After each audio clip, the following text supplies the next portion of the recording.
All right. GM guy, this is our Ipenugu diary. Today I am live with Mr. Ayodeji, the founder of Web3Bridge. And I'm so glad to be here with you, sir. You're welcome. Thank you very much. Thank you very much. I'm also very glad to be here. You're welcome. It's a great honor. honor. To be Enugu for the second time. Yeah. And Enugu is beautiful. It's a great honor to be with you in person. And I'm glad of how much you shared your knowledge, your experience with the builders in the hall. And we just want to know a little about you. Can you tell us a little about yourself and what drives you in this space? Okay, thank you very much. My name is Ayodeji Awosika. I am the founder and chief mechanic at Web3Bridge. Driving the space. Okay, so going back to 2018 when I started working officially in the space, it was a time when so many people decided to use foreign images, foreign names, and all. JPEGs, NFTs. Not even NFTs, just they use faces of Asians. Wow. And their names and all, even Europeans actually, because of validation. But then I remember telling someone I'm going to put my full name, my black face, because I believe that we are in here for the longest time, and the best way to be here is to actually be valuable, because there's no gatekeeping against value. Yeah. Irrespective of whether you're black, white, brown, Hispanic, if you have value, you have value. And that has been my principle since then, before even Web3Bridge. And since Web3Bridge started, it's also been about value, how much value we can offer to the developers that are passing through the program, how much value we can give to the ecosystem as a local ecosystem, and how much value we can contribute to the global ecosystem. Thank you. Wow, thank you very much. That's very powerful. I like how your journey is hinged on value.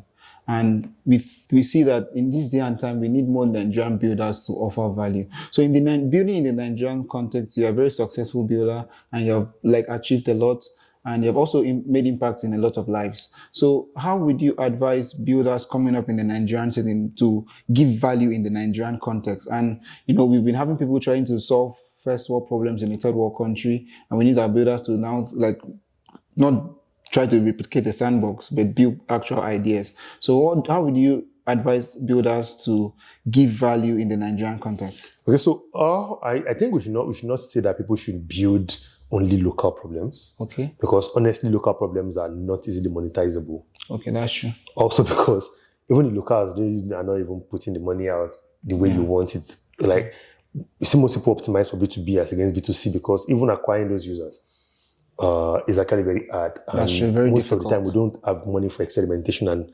onboarding.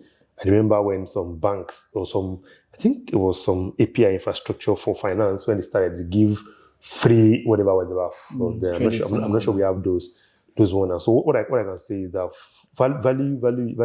value is a long-term process. It requires long-term thinking, because you can't get it done or solve it all in one day. Yeah. So my solution, my advice would be that you should think more long term. Yeah. It's good to start as an experiment. Web3 started as an experiment. Yeah. In fact, our first program was actually a pilot program. Yeah. However, thinking through, I was like, okay, I think we should be able to get this and that. Yeah. So far, we didn't plan a physical space when we started. Yeah. There was no plan for a physical space. No. But then I'd always, before starting Web3, looked at Andela. Wow, Andela had something like we have for Web2. They trained developers. I had a friend who was an Andela developer at the time, so I get learning a number of them, same from them. So seeing what they have done, so we can't say we are not copying what they do word for word, but then we're replicating the effect of what they have. They have a physical space for developers to live in.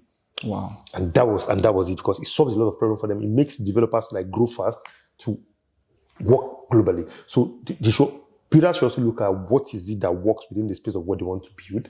Because it's working here already. When we say new ideas, they're actually not really new ideas. Like the Bible says, there's no new thing under the heaven. Yeah. But then look at what exists, research about them, do a constructive analysis of what works for them, what as a user, what do you think should be working more that is not working now, that you can actually abstract and bring in to create a new model. There are cars, but there are different brand of cars. Yeah. Now each car tries to optimize from where others stops. Yeah. So that should be the same for builders also. Wow, thank you very much. That's really insightful.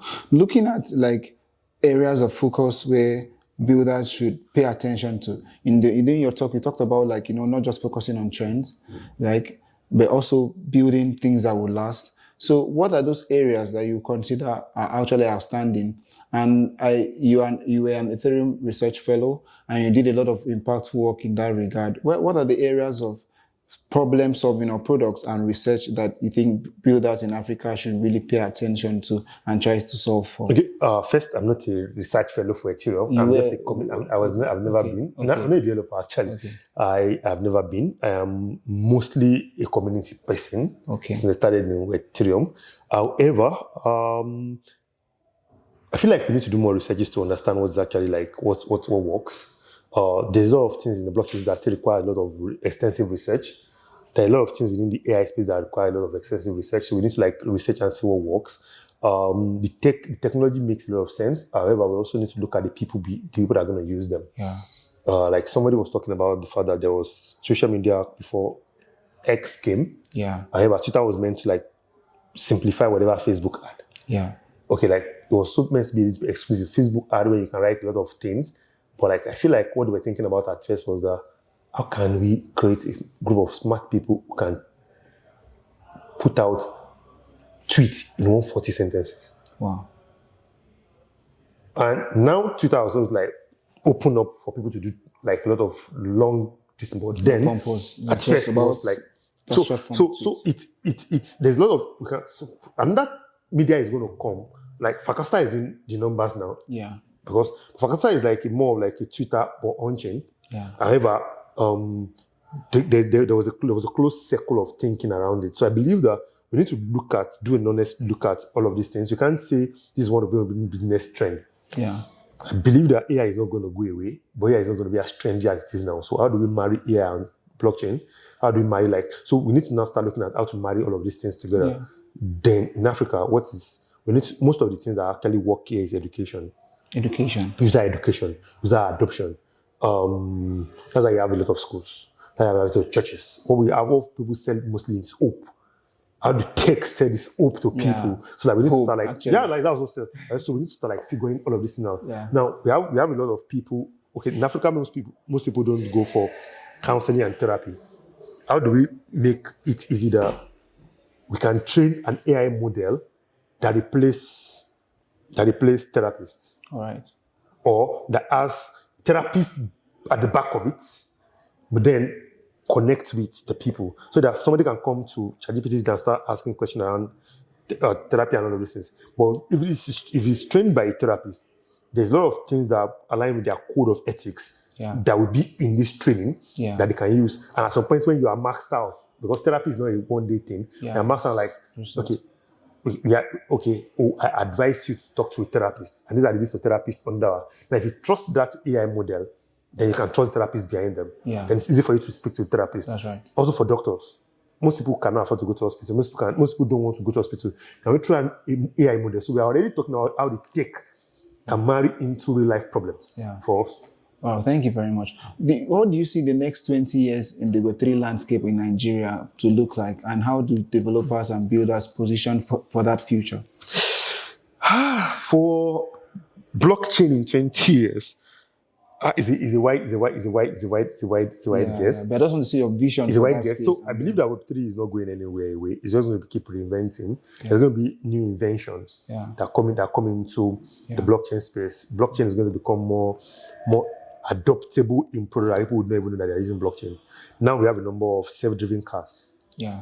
I see them integrating blockchain technology at some point to like do a lot of mapping, security, and all those things within their system. So I believe that there's going to be a lot of infusion of blockchain into what we have.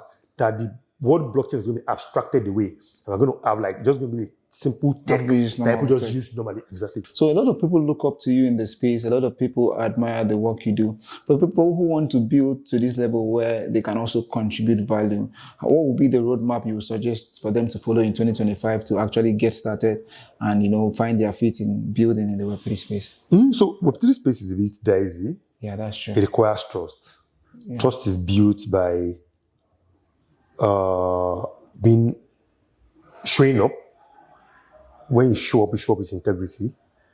All of us have flaws, but then show up with integrity, show up with accountability. Then one of the biggest part of blockchain is accountability. Yeah, transparency. Be transparent enough. If you are working with data, say you are training XYZ, let your data be transparent enough that it's visible to the blind. Yeah, that the blind can even see it and the deaf can hear it. So like that works. Then you put yourself out. I think 2018, 2019, there were days I was tweeting like 5-6 times a day. Like I jump on trends, not like trends, like okay, if opinion leaders are speaking in this space, actually contribute to this conversation so that at least it shows that this person have substance. Yeah. People want to trust you because you have substance. Yeah. So value comes from building substance. So show substance, build depth as against width, build depth. Like let people know that you are grounded in this conversation. Build mastery. Exactly. So we don't just need people doing shallow things. Exactly. Who are building mastery. We are seeing so many people building developer programs who are Web3Bridge alumni. Yeah. Because they've learned something, they've seen something. Yeah. So there's something they've seen in Web3Bridge that they can replicate. Yeah. They do something people can replicate. Okay, I also like to ask, during the course of building Web3Bridge, were there any times you felt like giving up, or were there any times you were like really pushed to the wall and it was really difficult?